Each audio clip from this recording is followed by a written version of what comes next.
Buen día a todos. Bienvenidos a esta clase de semiología en psiquiatría.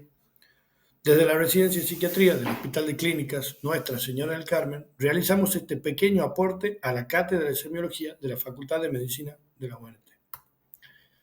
El objetivo de esta clase es brindar herramientas básicas para que el estudiante de medicina pueda reconocer e interpretar signos y síntomas de las enfermedades mentales. Se denomina psiquiatría a la rama de la medicina que estudia las enfermedades de la psique, más a menudo llamadas enfermedades mentales. Según la OMS, una de cada 4 personas presenta algún trastorno mental o del comportamiento en el transcurso de su vida. En Argentina, una de cada 3 personas presenta un trastorno mental a lo largo de su vida. Y los trastornos ansiosos, del estado del ánimo y el consumo de sustancias son los que se presentan con más frecuencia. Podemos ver entonces que los trastornos psiquiátricos son muy prevalentes, lo que señala la importancia de conocer la semiología básica de los mismos para la práctica médica general. En todos los ámbitos de la medicina se van a encontrar con pacientes con trastornos mentales y es esencial que puedan reconocer los principales aspectos del examen semiológico. Comenzamos con la semiología. La prosopografía es la presentación del paciente y dentro de los diferentes aspectos que pueden evaluarse podemos priorizar a estos 3: deambulación, alineación y aspecto psíquico. Deambulación es el modo de trasladarse el paciente y puede expresarse en la historia clínica literalmente. Caminando sin dificultad, con apoyo, arrastrando los miembros, en silla de ruedas, en camilla. La velocidad de traslado se menciona cuando aparecen alteraciones de la misma. Dentro de alineación nos referimos principalmente a la higiene y vestimenta del paciente, que sea acorde a aspectos culturales y o sociales y que cumpla con pautas básicas de higiene. Decimos que un paciente está alineado cuando tiene la higiene conservada, la vestimenta acorde a tiempo y época, desalineado cuando aparecen alteraciones en estos aspectos, y la presentación extravagante o bizarra es poco frecuente en hospitales generales o fuera del ámbito psiquiátrico, pero no por eso es menos importante reconocerla y, en caso de observarse, es de buena práctica referirlo a la historia clínica. Ejemplos de esto son en las películas de esos pacientes que usan gorros de aluminio o un caso que vimos nosotros de un paciente que llegó con un hueso de osobuco que utilizaba como anillo. El aspecto psíquico podemos decir que es la impresión general que genera el paciente en el observador. Mencionamos estos 4 ejemplos por la facilidad de su reconocimiento y por la frecuencia en que se observa. El paciente se encuentra tranquilo, la fase es expresiva, sostiene la mirada con el entrevistador, colabora sin dificultad con la entrevista. El paciente ansioso, angustiado, está inquieto, hay fase de preocupación, está lloroso, puede o no colaborar con la entrevista. Un paciente deprimido tiene una fase angustiada, el gesto es de disgusto, actividad motriz nula o escasa.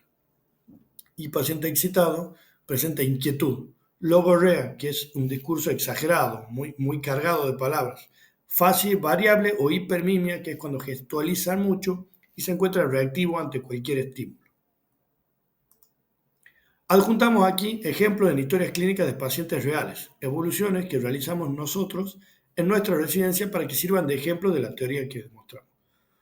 Podemos ver que dividimos al examen psíquico en 2 o 3 partes a veces.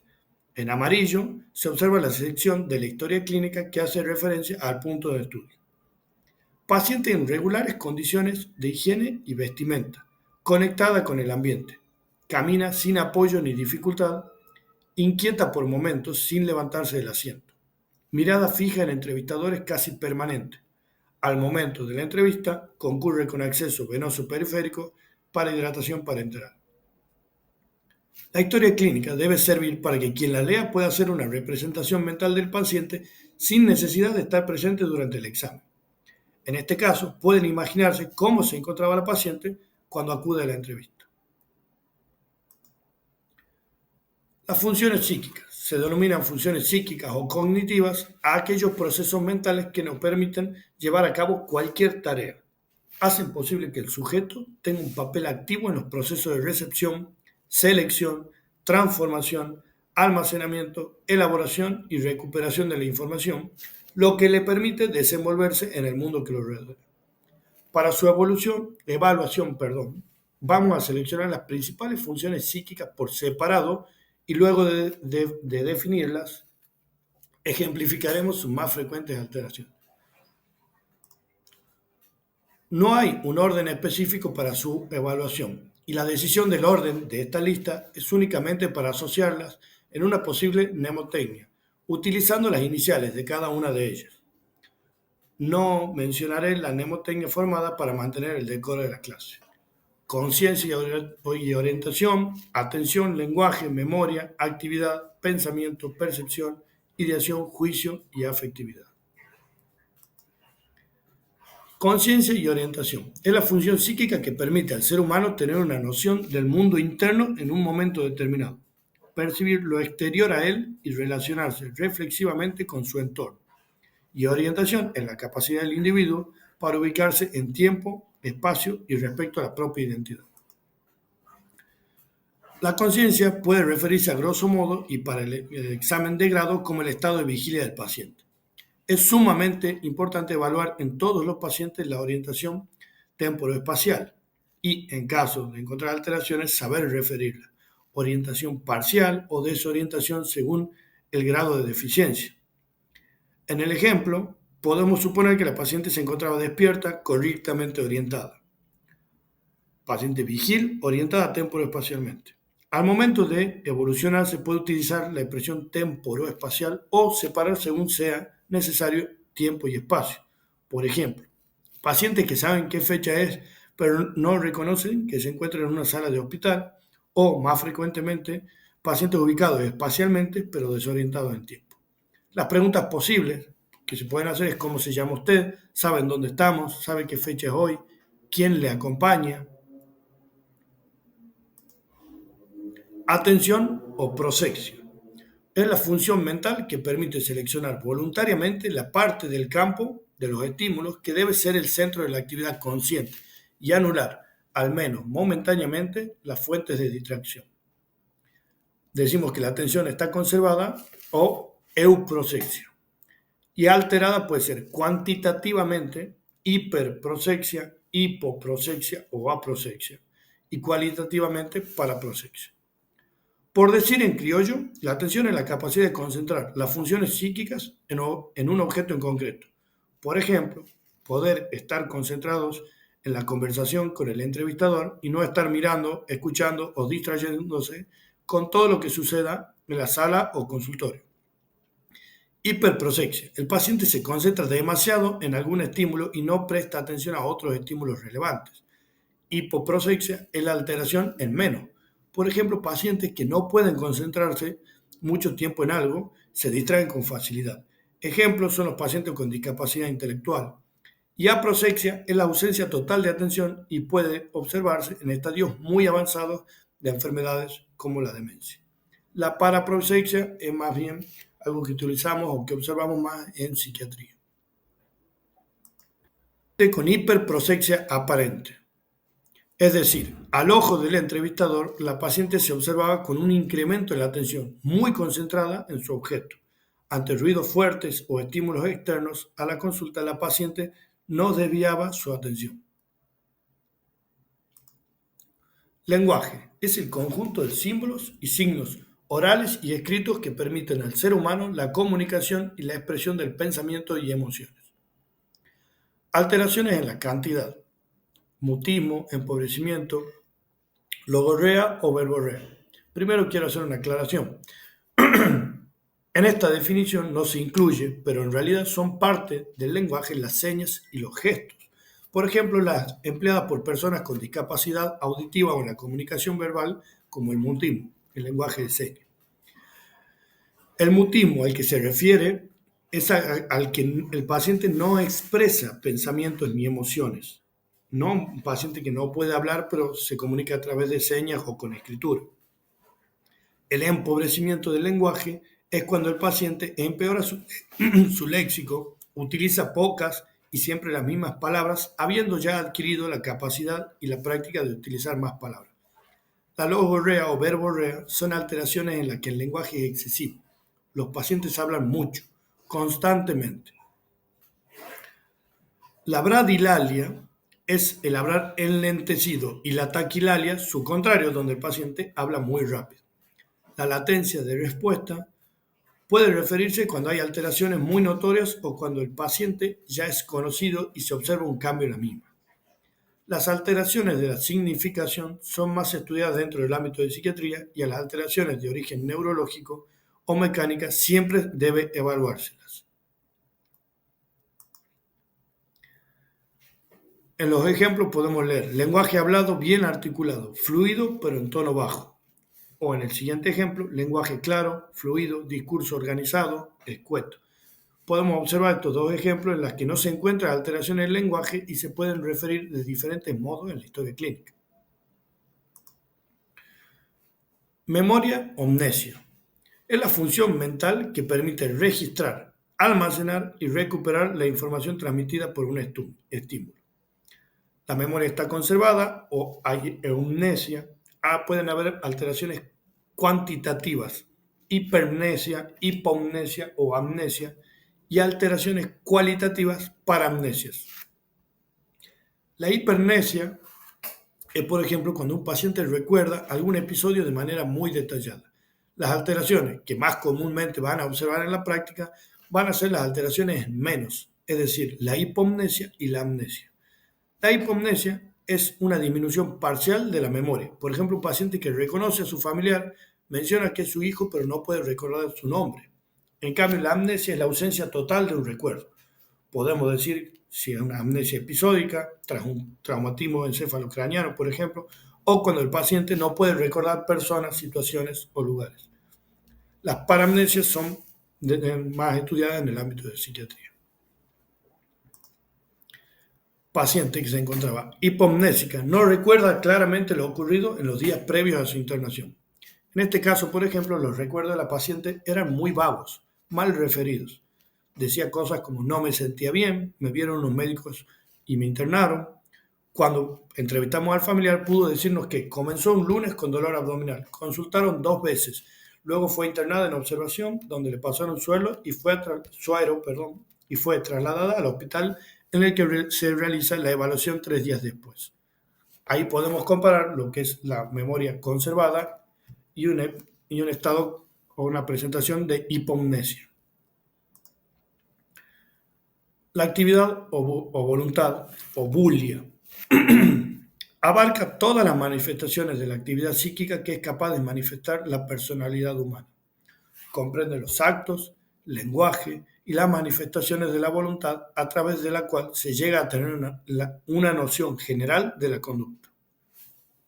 Decimos que la voluntad está conservada o la actividad está conservada o eubulia. Y las alteraciones pueden ser hiperbulia, hipobulia o abulia. Un modo de referirse a esta función psíquica que a mí me parece muy práctica es pensarlo como la propensión a la acción, la facilidad para actuar de un paciente. Es decir, el paciente desea levantarse y se levanta, uno le habla y rápidamente voltea para fijar la vista, responde en tiempo acorde. Un paciente con hiperbulia es un paciente que está muy propenso a actuar, pasa rápidamente a la acción casi sin mediar el pensamiento. Contrariamente, la hipobulia es un paciente que está con un actuar lento, que se observa con poca capacidad para comenzar actos o acciones y poca reacción. Y la bulia es la nulidad de la voluntad. Su ejemplo más característico es el estado de estupor. En estos ejemplos podemos ver dos polos opuestos. Si bien ninguna de las pacientes hizo paso a la acción, del examen semiológico se puede inferir el estado de ellas. Una, propensa a actuar, la primera, impresiona hiperreactiva con tendencia a la agresividad. La otra, impresiona hipobúlica, hipomímica, es una paciente en el estado contrario a la primera, incluso con poca gestualización, por eso decimos hipomímica. El pensamiento es el resultado final de todo el funcionalismo psíquico. Es su exponente de mayor jerarquía. Es la expresión de la capacidad y del vigor intelectual de cada individuo. Se expresa a través del lenguaje y o la acción. Se comprende de una idea directriz y múltiples ideas subordinadas. El pensamiento solo se puede evaluar a través del lenguaje o las acciones. podemos inferirlo a través de estos. Alteraciones del curso y del ritmo podemos tener como la taquipsiquia, pensamiento acelerado, bradipsiquia, pensamiento enlentecido, tangencial, disgregado o circunstancial. Un ejemplo de esto que decimos que el pensamiento se evalúa a través del lenguaje. Observamos una vez, en una ocasión, un paciente que traía un diagnóstico de retraso mental moderado y que en el examen que hicimos nosotros, el paciente tenía una marcada disartria, lo que le dificultaba muchísimo su comunicación. Luego de algunas entrevistas se pudo observar que el paciente tenía una mucha mayor capacidad de pensamiento, una capacidad intelectual de la supuesta, pero que la gran discapacidad de él era en el habla. Entonces es importante investigar y prestar mucha atención a todos los ítems del examen de los pacientes para no incurrir en errores que puedan complicar la vida del paciente. La ideación. La idea, en el sentido más amplio del vocablo, significa conocimiento. Se trata del conocimiento puro y razonado, que permite la comprensión de las cosas y de los seres y de los hechos. La ideación es el mecanismo y trabajo mental mediante el cual se realiza el aporte de las ideas al campo de la conciencia para la elaboración del pensamiento. Lo importante es reconocer que se evalúa en el pensamiento como contenido del mismo. O sea, la ideación es el contenido del pensamiento y se la evalúa, como dijimos, a través del discurso. Alteraciones del contenido del pensamiento pueden ser ideas suicidas, ideas delirantes, ideas sobrevaloradas u obsesivas. Siempre se debe indagar sobre la presencia de ideación suicida en los pacientes. Se puede preguntar directamente sobre la presencia de las mismas. Sobre la ideación delirante se pueden percibir a través de un discurso inverosímil o de tintes fantásticos, y las ideas sobrevaloradas u obsesivas son más bien propias de la evaluación en psiquiatría. Muchas veces observamos que cuando se evalúa el pensamiento también se entremezcla la evaluación del lenguaje y del discurso, ya que explicamos que estos son los modos de expresión del pensamiento. En el primer ejemplo podemos ver pensamiento de ritmo, curso y contenido conservado sin ideación delirante. En el segundo ejemplo se encuentra señalada la semiología del delirio, pero es injerencia propia para la psiquiatría, no para la materia de semiología de la carrera de grado. El pensamiento impresiona de curso tangencial, bradipsíquico y de contenido delirante. El resto ya es la evaluación del delirio, ¿sí? No hace falta que lo aprendan. Percepción o senso-percepción. Es la función psíquica que nos permite captar el mundo que nos rodea y nuestra propia corporalidad. Aunque la percepción suceda a través de los sentidos y es consecuencia de la estimulación de los órganos sensoriales, es un fenómeno sumamente complejo que implica a todo el sistema cognitivo del individuo. Y las alteraciones pueden ser las ilusiones o las alucinaciones. ¿Qué es importante? Las alteraciones de la sensopercepción no siempre son por patología de los órganos sensoriales. En sus alteraciones de estudio desde la psiquiatría mencionaremos a las ilusiones y las alucinaciones. Las ilusiones son la percepción alterada de diferentes estímulos. Por ejemplo, referir que un objeto se mueve o que un sonido tiene características que otras personas no pueden manifestar. Las alucinaciones se pueden referir como percepciones sin objeto.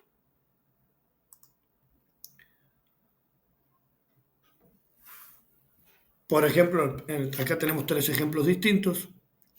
Presenta alteraciones sensoperceptivas, alucinaciones visuales y auditivas. Dice oír voces de demonios, me atormentan, me dicen que vaya con ellos, quieren atraerme.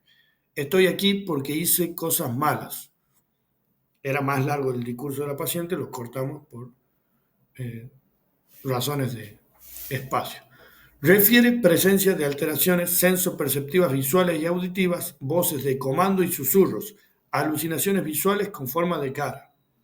O, cuando no se encuentra alterada, no refiere ni se infieren alteraciones sensoperceptivas. A grosso modo, para recordar fácilmente, las alucinaciones visuales suelen aparecer con más frecuencia en enfermedades metabólicas, neurológicas o alteraciones del medio interno, entre otras. Y las alucinaciones auditivas suelen tener origen en patología psiquiátrica. Ahora bien, siempre debe realizarse la evaluación completa de los pacientes.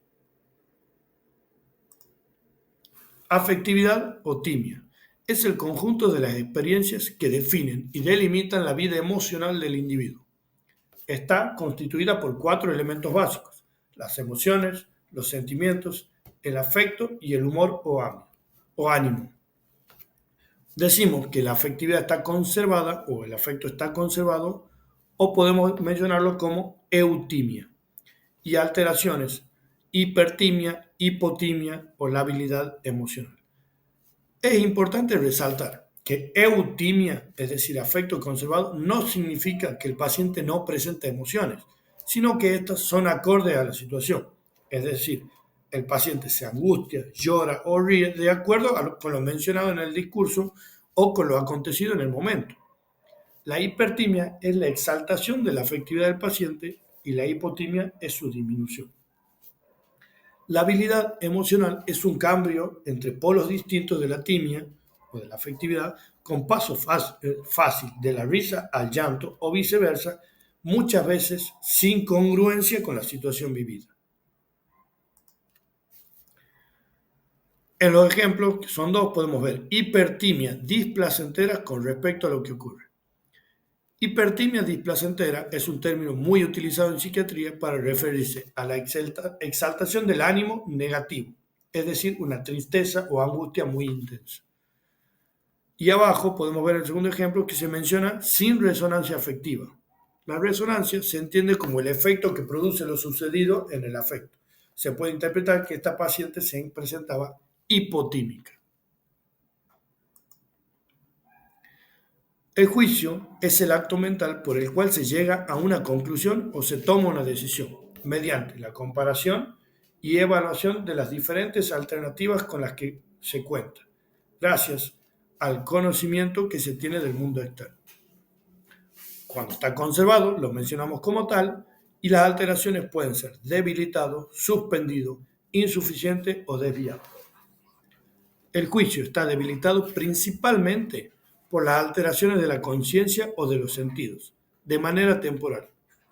Es decir, el paciente alcanza un juicio normal en su vida para luego sufrir una pérdida de su capacidad. Por ejemplo, un paciente en estado de ebriedad, un paciente bajo efectos de medicación o por alteraciones médicas.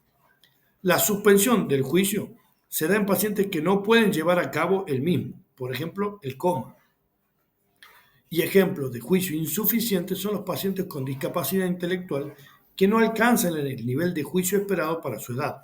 En el caso de los niños o adolescentes puede decirse que el juicio es el adecuado a su edad. Acá podemos ver dos ejemplos: juicio conservado o el juicio se encuentra desviado por ideación delirante. Dijimos que el juicio era la capacidad de tomar una decisión a través de la comparación de opciones según el conocimiento que se tiene del mundo externo. Por ejemplo, un paciente que piense que los conejos son creaciones de Satanás y que si uno toca un conejo en realidad está abriendo un portal al inframundo y permitiendo la entrada de espíritus malignos, puede y tiene el juicio suficiente para decidir si acepta un procedimiento médico o quirúrgico. Ahora bien, un paciente que piensa que los médicos son parte de una organización criminal que busca asesinarlo por sus conocimientos secretos o sobre secretos de Estado, tiene su capacidad de juicio alterado para decidir si acepta una intervención quirúrgica para salvar su vida, ya que la idea esta es delirante. Hay una percepción errónea de la realidad y esto interfiere en su capacidad de tomar la decisión.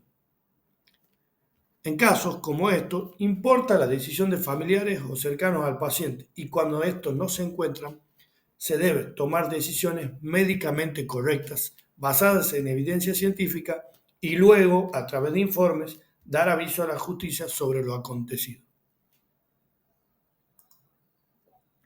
Las funciones fisiológicas. En psiquiatría, entre todas las funciones fisiológicas del organismo, principalmente prestamos atención al sueño y el apetito. Es de suma importancia la evaluación de estas funciones. En el sueño podemos ver con frecuencia alteraciones como la hipersomnia, pacientes que duermen muchas horas o momentos o situaciones inadecuadas y que tienen dificultad para mantener la vigilia. O el insomnio, que es la alteración del sueño y puede clasificarse según el momento en el que se presente. Insomnio de conciliación, cuando el paciente principalmente le cuesta alcanzar el estado del sueño, le lleva mucho tiempo o cualquier eventualidad le impide conciliarlo. El insomnio de mantenimiento es el sueño fragmentado, cuando el paciente despierta muchas veces durante la noche. Y el insomnio mixto, lógicamente, cuando los pacientes presentan alteraciones de la conciliación y el mantenimiento. Las parasomnias son alteraciones más específicas de la especialidad. Dentro del apetito, alteraciones que pueden observarse son la hiperfagia, es decir, que el paciente tiene aumento del apetito y la ingesta. La hiporexia, que es la disminución del apetito, muchas veces subdiagnosticado y puede ser indicador de múltiples patologías. Y la anorexia, que es la falta de apetito o de ingesta. Acá en el ejemplo podemos leer sueño alterado. Relata padecer insomnio de conciliación y de mantenimiento, apetito disminuido. O en el caso de abajo, que no está pintado, pido disculpas, familiar refiere hiperfagia, polidipsia, micción y catarsis sin particularidades, insomnio de conciliación. También pueden aclarar la causa referida por el paciente para las alteraciones de su función. Por ejemplo, decir insomnio de mantenimiento porque el paciente presenta poliuria nocturna o anorexia por idea delirante. El paciente refiere que le envenenan la comida. La identificación de la causa es sumamente importante ya que puede tener injerencia en el tratamiento. Si simplemente evaluamos que un paciente presenta insomnio de mantenimiento, brindamos una medicación para mejorar el sueño que le produce sedación, pero el paciente en realidad presenta poliuria y se levanta al baño, podemos ocasionar accidentes, entre otros ejemplos. Bueno, damos por finalizada la clase. Muchas gracias por su atención.